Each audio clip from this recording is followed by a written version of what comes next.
Hello, I'm Ollie and this is Simple Watch Reviews, where I review simple watches in a straightforward way. Today, sometimes you get what you pay for. Here's my review of the Addiesdive MY050S. Okay, so here we have the watch, the Addiesdive MY050S, which is their homage to the Luminox Navy Seals range of watches.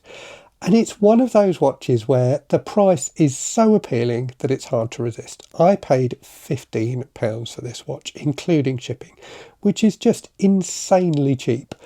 Now, whether or not it represents good value for money is another question entirely. There are a couple of things about this watch that I think are pretty decent, but pretty much everything else about this watch is not so great. That said, £15 is very, very cheap. There's not much you can buy for that. You could probably just about pick up a Casio F91W for that, and that would probably be a better use of your £15 long term.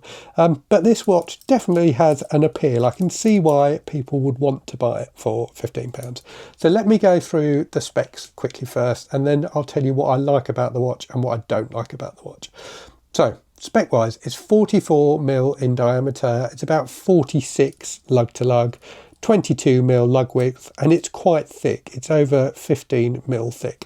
Now, it doesn't need to be nearly as thick as that. I suspect that the Luminox is that kind of thickness because it has tritium tubes in it, which take up a bit more space.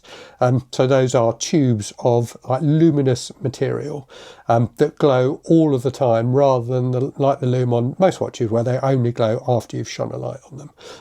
This watch pretends to have those kind of tritium tubes, but actually these are just normal lume markers. And it also, I suspect the Luminox justifies its thickness because it has a decent water resistance. The Addiesdive, on the other hand, is only water resistant to 50 metres, so you probably wouldn't even want to swim in it. You might risk swimming in it, but I probably wouldn't.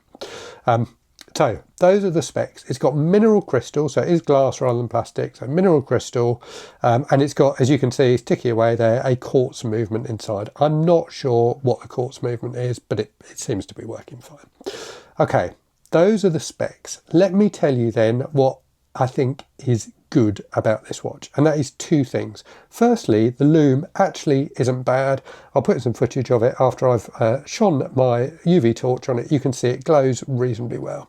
The other thing that's not bad is the bracelet. So I chose to get this on the bracelet, a 22mm solid steel bracelet with a, not very nice clasp, but a serviceable clasp with a bit of micro adjust. The bracelet actually isn't bad, just fastens, or you resize it with push pins rather than screws, but it's okay. And I've actually got another watch that's got 22mm lugs that I could do with a bracelet like this for. So I'm going to be putting this on a Steel Dive tuner homage that I've got, and I've tried that and it actually looks pretty good on it. So the bracelet isn't bad. The problem with the bracelet though is that it doesn't match the case at all. So the case is not steel, the case is alloy. It's some sort of cheap nasty metal, which means the watch is a little bit lighter, but it also means it's got this very shiny silvery kind of coating that they put on it to make it look like steel. So what you can see here is that the bracelet, which is brushed, doesn't match the rest of the watch at all. So the case is definitely one of the things that I think is a bit of a downer on this watch. For £15, clearly they needed to cut corners somewhere, but it will be much nicer to see this watch with a stainless steel case. They do a version of this which is black as well, with a black bracelet. It may be that the colour matching between the case and the bracelet is better on that version. The other thing that is, I think, really bad about this watch is the bezel. So the bezel looks pretty good. It's nice and grippy. I like the style of it, which clearly they've stolen from Luminox, but I like the style. It looks pretty good. But the action of it is terrible. So it does rotate. You can see it, it rotates. There's a reasonable click there, but look how much play there is in it. I've never had a bezel on a watch that was this loose. It really is very, very bad indeed.